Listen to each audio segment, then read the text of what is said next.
does really affect a lot of people.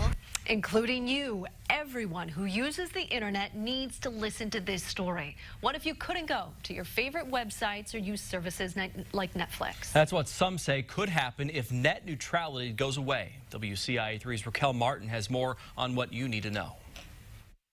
Net neutrality. It's a buzzword you may or may not have heard floating around. Have you heard of net neutrality? Yes, I have. I have not.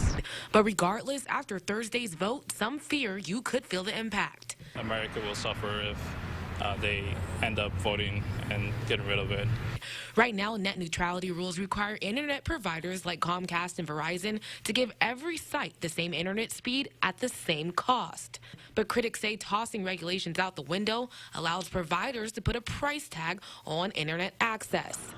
Now, here's how it could affect you at home. For instance, if you want to watch Netflix, but Netflix isn't paying providers for high-speed internet, you could be waiting a lot longer. But even if they do pay up, it's you that might be splitting that bill. It would really impact the way I work. Dance teacher Tiffany Rach says the news is troubling.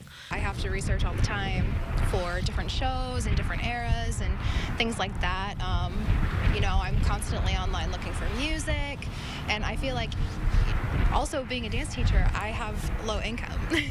Critics fear charging for speedy internet will limit access for people with lower incomes and small businesses. For larger companies like Google and Netflix, they can afford to pay these extra fees. They can afford to pay to get into the fast lanes.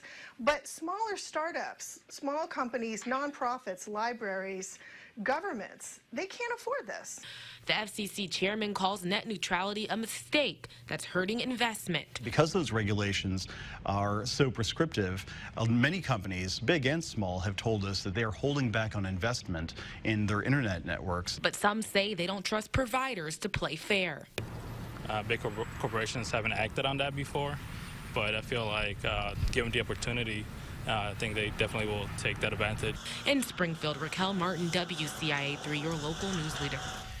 Now, those net neutrality rules were just put in place 2 years ago. Comcast and Verizon are two primary internet providers across the state. They both deny claims that they would abuse market prices.